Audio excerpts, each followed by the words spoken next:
우리 한번 따라해 볼까요? 하나님과 화평을 누리자. 우리 한 주간 우리 천국 언어를 사용하며 그렇게 사셨습니까? 웃으시는 분들은 그래도 조금 살았다 하시는 분들이고, 제 눈을 마주치지 못하시는 분들은 조금 아직 부족하다 그렇게 생각하시는 분들인데, 우리 한번 따라해 볼까요? 사랑합니다. 축복합니다. 행복합니다. 우리 옆 사람 바라보시면서 당신이 있어 행복합니다. 우리 천국의 언어를 많이 사용하시길 바랍니다. 오늘 본문을 이렇게 보시면요, 그러므로 하고 시작합니다. 그러므로, 그렇죠? 여러분, 그러므로 이제 앞에 놓은 이 그러므로라고 하는 그 말에는요, 앞에 놓는 말을 받아가지고 어떤 결론을 이제 낼 때 그러므로 이렇게 하는 이 접속사를 사용합니다. 그러니까 앞에 내용에 대한 결론이 이 그러므로라고 하는 말에 포함되어 있는 거죠. 우리 1장부터 우리 4장까지를 이렇게 쭉 보시면요, 이 1장부터 4장까지를 설명해 주는 핵심적인 이 두 구절이 하나 있는데, 하나는 로마서 1장 18절입니다. 하나님의 진노가 불의로 진리를 막는 사람들의 모든 경건하지 않음과 불의에 대하여 하늘로부터 나타나나니, 그렇게 얘기를 하죠. 이것이 인간의 실존이고 인간의 현 주소라는 겁니다. 모든 인간은 이 경건하지 않음과 불의로 말미암아 하나님의 진노 아래에 있고 하나님의 심판 아래에 있다, 그렇게 얘기를 하는 거예요. 여러분, 이게 하나님의 진노, 하나님의 심판, 우리는 별로 무섭지 않다 그렇게 생각할지 모르겠지만, 어떤 그 무엇보다도 무서운 것이 바로 하나님의 심판이죠. 하나님의 진노입니다. 하나님이 우리를 그냥 내버려 두신다, 우리의 인생을 그냥 내버려 두신다, 여러분 어떻게 될 것 같아요? 제가 자주 하는 말 중에 하나는, 제가 어렸을 때, 젊었을 때, 이렇게 그 청년일 때 저희 부모님이 늘 간섭하시는 거예요. 뭐 좀 해라, 저것 좀 해라. 그러면 제가 늘 부모님에게 좀 그냥 내버려 두라고, 그냥 좀 그러고 문 닫고 들어갔습니다. 그런데 만약에 하나님 앞에 제가 하나님 좀 이렇게 한다고 생각해 보십시오. 여러분들이 인생이 괴롭고 힘들 때마다 하나님이 자꾸 간섭하시는 것 같고, 뭔가 내 인생에 막는 것 같고 안 되는 것 같고 할 때마다 하나님 좀, 여러분 그렇게 하시면 여러분 죽는 겁니다. 여러분들 하나님이 그냥 내버려 두시면 그냥 죽는 겁니다. 우리는 그냥 내 혼자서 잘 살 수 있을 것처럼 보이지만 절대 그렇지 않습니다. 하나님의 품을 떠나고 하나님의 손을 떠나면 좀 하는 순간 여러분 죽는 겁니다. 그런데 오늘 이 우리의 모든 인생은 이 진노 아래에 있고 하나님의 심판 아래에 있는데, 그 이유가 경건하지 않음이고 또 하나는 우리 불의함이다, 그렇게 얘기를 합니다. 이게 우리 모든 사람들의 인생들의 현실이고 실존이더라는 겁니다. 이 현실은요, 이 유대인에게도 마찬가지인데, 하나님의 진노와 심판은 모든 인간에게 동일하게 주어졌더라는 겁니다. 내가 모태신앙이고, 내가 어떤 직분을 받았고, 내가 이런 몇십 년 동안 내가 신앙생활을 하고 헌신을 하고 뭔가를 했다 해서 우리가 구원을 받는 것이 아니고, 진짜 하나님 안에 그 믿음을 가지고 살아가야 구원을 받는다 하고 얘기하는 겁니다. 오늘 본문에 우리 그 1장부터 4장까지를 쭉 보시면 의인은 없나니 하나도 없다, 그렇게 얘기를 하죠. 그러면서 모든 사람들은 하나님의 영광에 이르지 못했다, 그렇게 얘기를 합니다. 율법이나 양심의 법을 가지고는 인간의 죄 문제를 해결할 수 있는 사람은 아무도 없더라는 겁니다. 그런 인간에게 하나님께서 하나님의 진노와 심판을 피할 수 있는 그 유일한 방법을 우리에게 제시해 주셨는데요, 그것이 로마서 3장 21절의 말씀입니다. 21절의 말씀 한번 읽어볼까요? 자, 시작.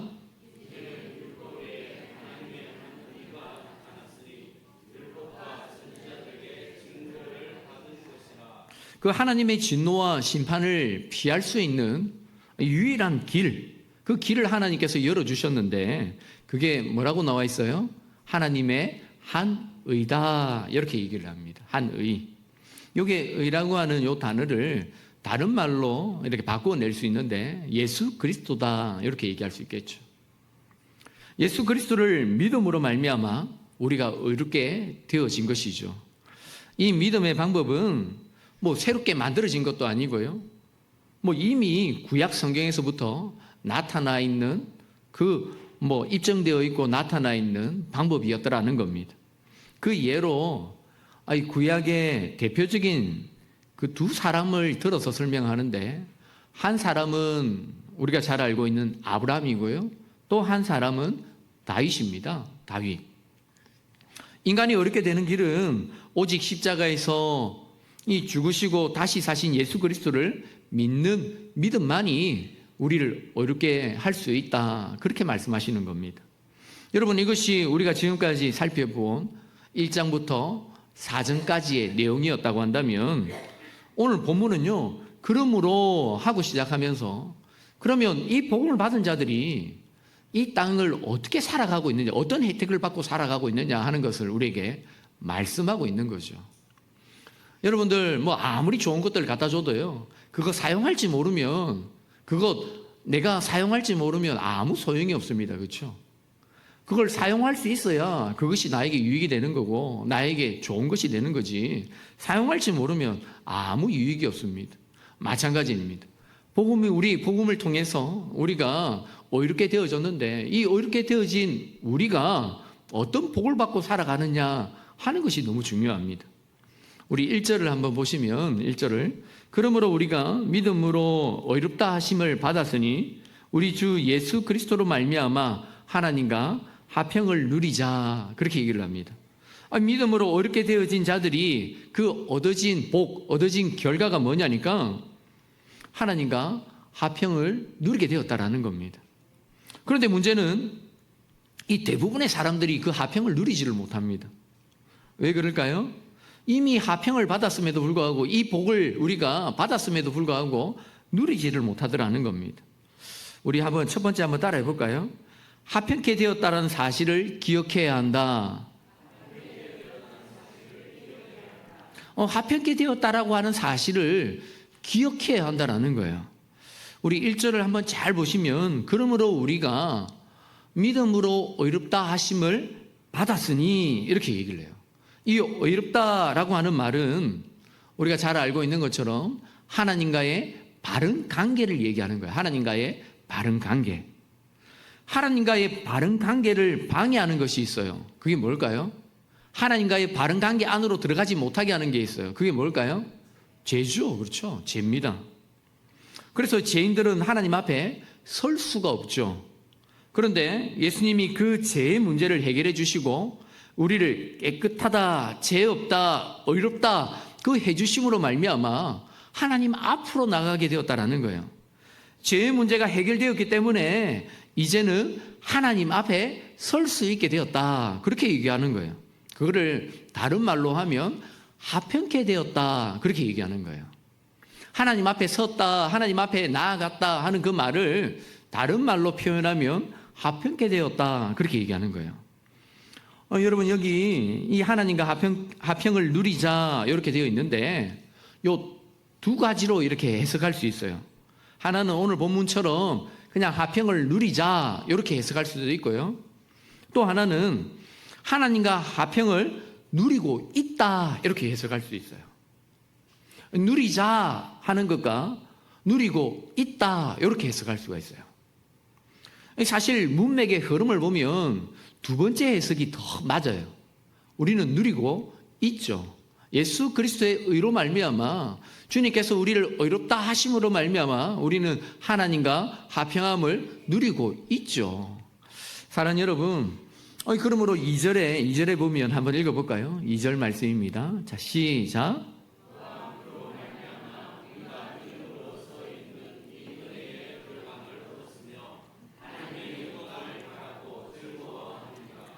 그 화평을 누리고 있는 그 증거가 뭐냐니까, 하나님의 은혜의 보좌 앞으로 우리가 나아갈 수 있게 되었다, 그렇게 얘기하고 있는 거죠. 이전에는 죄로 인해 가지고 하나님 앞에 나아갈 수 없는 그 방해들이 있었는데, 그런데 이제는 담대히 하나님 은혜의 보좌 앞으로 나아갈 수 있는 특권이 생겼다 하는 거예요. 이것이 하나님과의 화평이죠.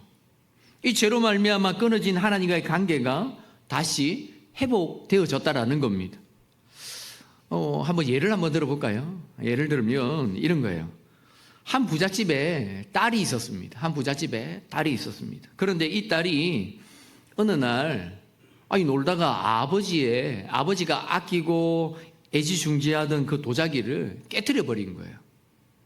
그런데 이 딸은 아버지가 무서워가지고 아버지에게 솔직하게 얘기하지 못하고 이 자기가 한 일이 아니냐 그냥 조용히 자기 방에 들어가게 된 겁니다. 저녁이 되어서 아버지가 이제 퇴근을 하고 집에 딱 들어오셨는데 그 깨어진 도자기를 보게 된 겁니다. 그리고 묻습니다. 누가 깨트렸니? 그렇게 묻습니다.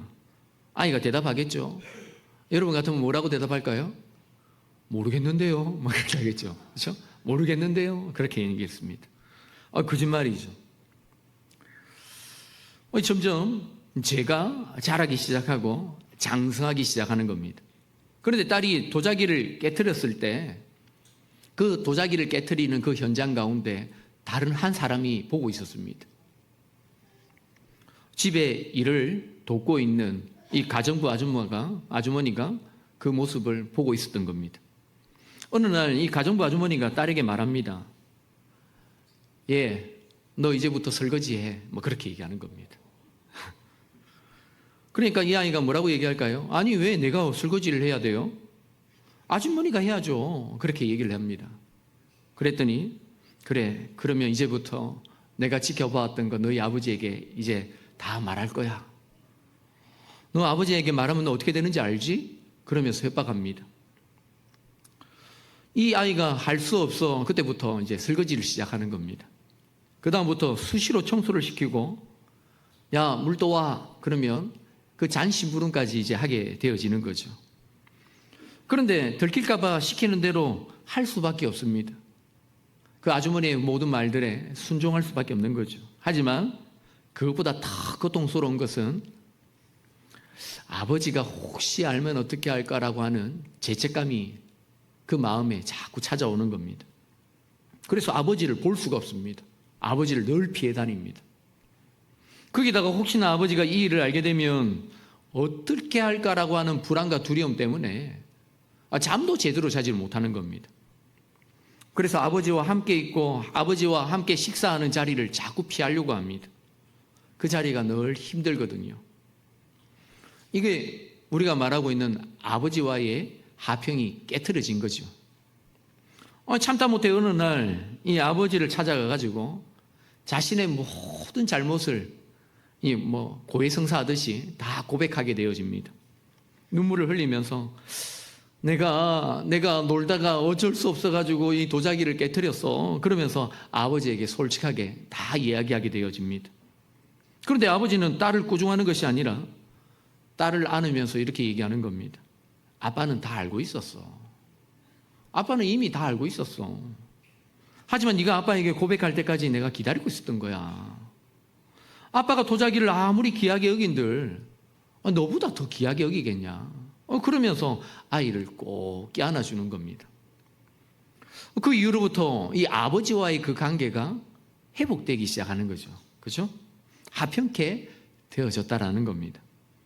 여러분 한번 질문해 볼까요? 그 이후부터 이 가정부 아주머니가 잔심부름을 시키거나 청소하라거나 설거지를 하라 하면 여러분 같으면 뭐라고 할까요?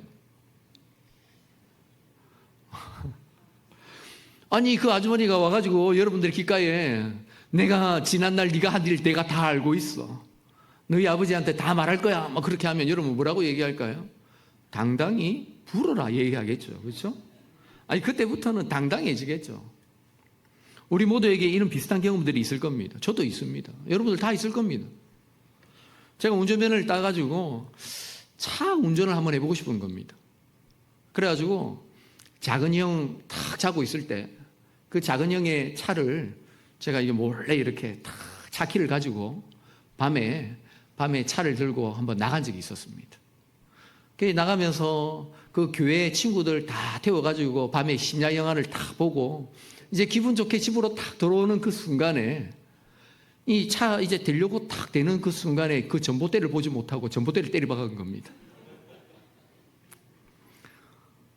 차 산 지 얼마 안 되는데 우리 형이 막 애지중지하면서 그 차 막 맨날 아침 저녁으로 닦고 있는데 제가 그 차를 받고 나니까 그 차에 헤드라이트가 2개가 툭 떨어져 있는 겁니다. 그래가지고 제가 이게 임시 방편으로 내일 되면 뭐 어떻게 되겠지 하고 임시 방편으로 탁 붙여놨는데 형이 차 시동을 탁 끄는 순간 헤드라이트가 툭 떨어져 버린 거예요. 눈알 2개가 탁 떨어지는 바람에 제가 그 다음부터 제가 집에 제 시간에 들어가지를 못했습니다. 혹 형한테 걸리면 죽을까봐 아침에 일찍 나가고요. 형이 출근하기 전에 나가가지고 형이 이제 퇴근해가지고 잠이 들면 그때 들어오는 겁니다. 아니 그렇게 한 보름을 하고 나니까 형이 전화가 온 겁니다. 아니 문자가 온 겁니다. 문자가 와가지고 이제 내 다 용서했다 들어온다 이렇게. 그 다음부터는 제가 자유했습니다. 하평을 누리게 된 거죠. 그렇죠? 여러분 잘못을 하면요 관계가 깨트려지고 피하게 되어집니다. 그러다가 문제가 회복되면 그때야 비로소 마음의 평화가 마음의 하평이 일어나게 되어지죠. 여러분 하나님과의 관계도 마찬가지입니다. 죄는 하나님의 관계를 막고 깨트리는 것이죠. 그래서 하나님과 원수가 되어지는 겁니다. 그게 10절의 말씀인데요. 10절의 말씀 한번 읽어볼까요? 10절. 자, 시작.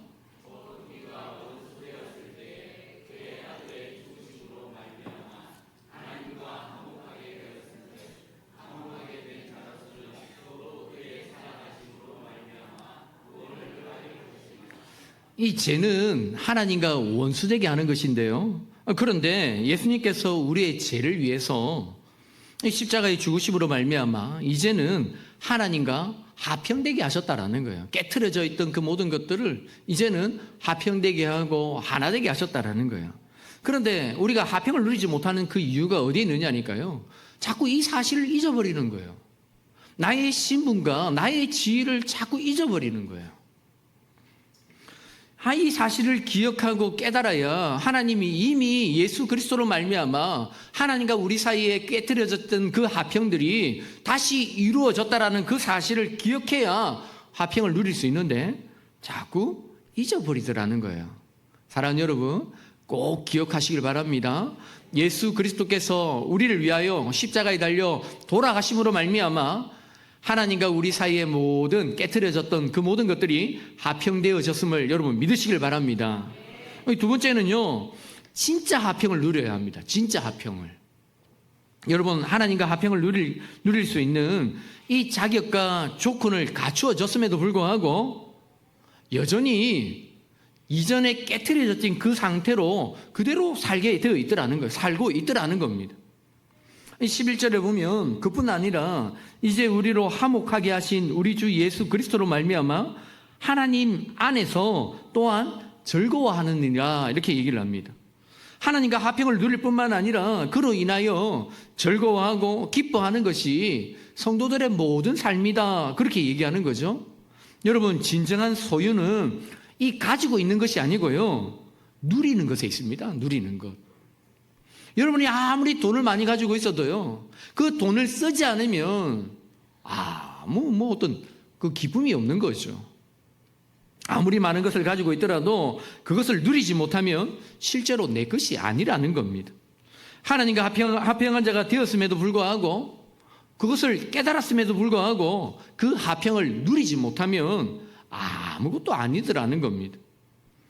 예전에 이제 교회에 이제 신방을 가게 되면요. 신방을 가게 되면 이제 거실이 있고 그 거실 한 중간에 이제 책장 같은 게 하나 딱 있는 겁니다. 장식장 같은 게 하나 있는 겁니다. 여러분 많이 봤을 겁니다. 그 장식장에 제가 이렇게 좀 깜짝 놀랐던 것 중에 하나는 그 안에 접시 같은 찻잔 같은 것들이 막 이렇게 전시되어 있는 겁니다. 혹시 여러분들 중에 그런 분들이 있다고 한다면 너무 제 말을 너무 이렇게 이상하게 바라보지 마시고 제가 생각하는 겁니다. 저는 그 모습을 보면서요, 그릇을 왜 저기다가 놔놨지? 그런 생각을 했습니다. 본인들이 사용하는 그릇은 이빨이 다 빠지고 좀 형편없는데 저 좋은 그릇을 왜 저기다가 저 장식장에다가 그냥 보관해 놓고 있지? 그런 생각을 했습니다. 사용해야 내 것이 되고 이렇게 좋은 그릇에 먹어야 맛있는 음식이 되어질 텐데 그거 그냥 쳐다만 보고 있는 겁니다. 장식만 하고 있는 겁니다. 여러분, 우리 죄로 인해 하나님과 원수가 되었던 저와 여러분이 예수의 은혜로 말미암아 하나님 앞에 나아갈 수 있는 특권을 얻게 된 겁니다. 하나님과 이 평화를, 화평을 누리게 되어진 거죠. 그렇다고 한다면 그 화평을 누려야 하는데 많은 사람들이 누리지를 못하더라는 겁니다. 왜 누리지 못할까? 하나만 또 한번 얘기해 보면 이런 거겠죠. 우리의 죄책감 때문입니다. 우리 안에 있는 그 죄책감이 하나님과의 그 화평을 누리지 못하게 하는 겁니다. 어떤 분들은요, 예수를 믿고 10년이 지나고 20년이 지났음에도 불구하고 이전에 오래전에 지었던 그 죄 때문에 늘 고통합니다. 자식들이 안 되거나 내가 어려움이 당하거나 그러면 맨날 가슴 치면서 이랍니다. 아유, 내 죄가 너무 커가지고 내 죄 때문에 이런 일이 자꾸 일어난다, 그렇게 얘기를 합니다. 벌써 이미 예수 그리스도께서 죄를 용서해 주셨는데 그 용서를 누리지를 못하더라는 겁니다. 하나님과 화평을 누리지를 못하는 겁니다. 이 탕자의 비유에서요, 이 아버지의 재산을 가지고 허랑방탕한 생활로 이 재산을 탕진한 아들이 그 잘못을 뉘우치고 아버지 앞으로 나아가게 되죠. 여러분, 이 아버지는 이 아들에게 이 탕진한 재산을 너 이렇게 배상해내라, 갚아내라, 그렇게 말하지 않습니다. 아들이 돌아왔다는 그것만으로 기뻐하고 즐거워하면서 잔치를 베풉니다. 그렇죠? 그런데 만약 이 아들이 아버지의 얼굴만 쳐다봐도 아이고 내가 죄스러워서 내가 쳐다를 못 보겠다, 아버지에게 돌아왔음에도 불구하고 여전히 그 과거의 죄에 매여가지고 나는 이래서 안 돼 저래서 안 돼 늘 낙심하며 늘 힘들어하면 늘 썸뿌리 가운데 늘 흔들리면 아버지의 용서는 헛된 거죠. 사랑하는 여러분, 여러분 같으면 어떻게 하겠어요? 이미 용서받았는데 이 용서받은 이 탕자, 이 아들이 나는 용서를 받았지만 아버지는 날 용서했지만 나 같은 것은 이거 쓸모없는 거야 하면서 종이 사는 그 집에다가 같이 살면서 그 종과 함께 생활한다고 생각해 보십시오. 아버지의 마음이 어떠하겠어요? 비록 아들이 잘못은 했지만 아버지에게 그 아들은 어떤 아들이에요? 소중한 아들이고 사랑하는 아들이잖아요. 좀 뻔뻔스럽지만 아들로 사는 겁니다. 아들로 사는 것이 아버지의 기쁨이라는 겁니다. 한 번은 저희 둘째 딸이 저한테 와가지고 우리 저번에 주부를 모았을 때 우리 텀블러를 줬잖아요. 그러면서 저희 둘째 딸이 저한테 텀블러를 요구하는 겁니다. 그거 나한테 내놔, 그렇게 하는 거예요. 그래서 제가 너 주부 다 모았냐? 이렇게 물어봤어요. 그랬더니 얘가 뜬금없이 대뜸 이렇게 얘기하는 거예요. 아빠, 나는 목사님 딸인데 이런 거 하나도 못 줘? 그렇게 얘기하는 거예요. 그래서 제 생각에 이 아이가 목회자 딸로서 참 많이 상처를 받고 있나? 사람들이 이런저런 말을 하나? 스트레스를 받고 있나? 그런 생각을 했는데요. 이 아이가 저보고 대뜸 이렇게 얘기하는 겁니다. 목사님 딸이면 특권이 있어야지.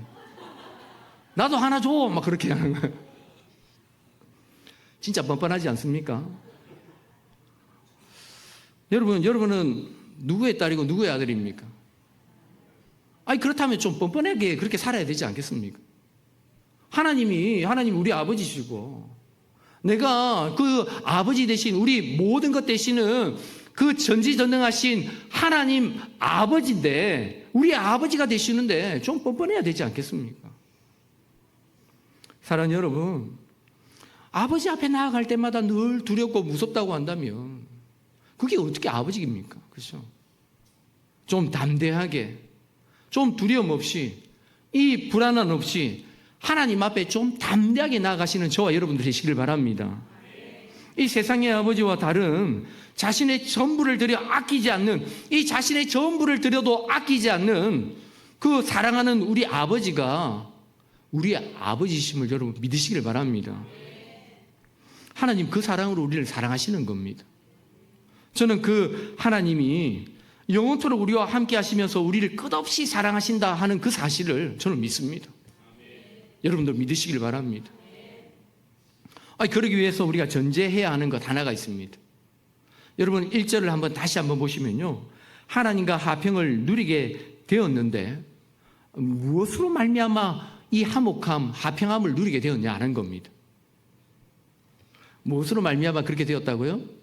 우리 주 예수 그리스도로 말미암아. 우리가 하나님과 화평을 누리게 된 것은요, 예수님 때문이라는 겁니다. 우리의 선함이나 우리의 어떠함 때문에 그런 것이 아니라 예수님께서 십자가 위에서 고난을 받으시고 자신의 생명을 내어주심으로 말미암아 우리의 모든 죄가 사함으로 우리가 하나님과 화평을 누리게 되었다라는 겁니다. 여러분, 그러면 여러분 자신에게 너무 집중하지 마십시오. 그렇다고 한다면 여러분 자신에게 너무 비중을 두지 마시라는 겁니다. 우리가 할 일은 이 하나님과 화평을 누리는 것입니다. 부족한 우리의 모습을 보는 것이 아니라, 연약한 내 모습을 보는 것이 아니라 화평을 이루어 주신 예수 그리스도를 바라보고 그 화평을 누리라는 겁니다. 제가 이 서재에 이제 이 하초를 하나 키우는데요. 하초를 좀 키우는데, 이 하초가 어떤 하초들은 이제 그 창문 바깥쪽, 그러니까 이게 뭐라 합니까? 창문과 좀 멀어진 쪽에 이렇게 딱 두고 키우는데요. 이 하초가 어느 순간인가 자꾸 비스듬하게 이렇게 커 나가는 겁니다. 왜 그럴까 이렇게 좀 봤더니, 이 하초가 이제 햇볕을 보기 위해서 이 자신의 잎과 모든 것들이 이 창문을 향해서 바라보고 그렇게 성장을 이렇게 뻗어 나가는 거예요. 어떻게 해서든지 조금이라도 햇볕을 받으려고 자신의 몸을 비틀어 가면서 그렇게 자라고 있더라고요. 제가 그 모습을 바라보면서 우리의 신앙도 그래 해야 되지 않나, 우리의 모습도 그래 해야 되지 않나, 그런 생각을 하게 되었습니다. 우리의 모든 몸과 모든 시선이 우리를 의롭게 하고 하나님과 화평되게 하신 예수 그리스도로 말미암아 그렇게 되었는데, 우리가 예수 그리스도를 바라봐야 진짜 화평이 우리 가운데 있지 않나, 이런 생각을 하게 되었습니다. 우리의 건강한 신앙생활, 우리의 믿음 생활, 그 믿음 생활은요 어디로부터 오느냐니까 누구로 말미암아? 예수 그리스도로 말미암아 되어진다고요. 여전히 부족하고 연약하지만 내 연약한 모습이 드러날 때마다 나를 보고 나를 이렇게 중요하게 여기는 것이 아니라 나를 위하여 십자가에 달려 돌아가신 예수 그리스도를 바라보라는 거예요. 그래서 하나님과 화평을 누리고 하나님으로부터 오는 이 평안을 누리며 살아가는 것, 그것이 우리 신앙생활이다, 그렇게 말씀하고 있는 거죠. 사랑하는 여러분, 일상의 모든 삶에서 여러분 그 예수 그리스도를 바라보시면서 그 예수 그리스도로 말미암아 우리에게 펼쳐져 있는 하나님과의 그 평안을 누리시며 살아가시는 저와 여러분들 다 되시기를 주의 이름으로 축복합니다.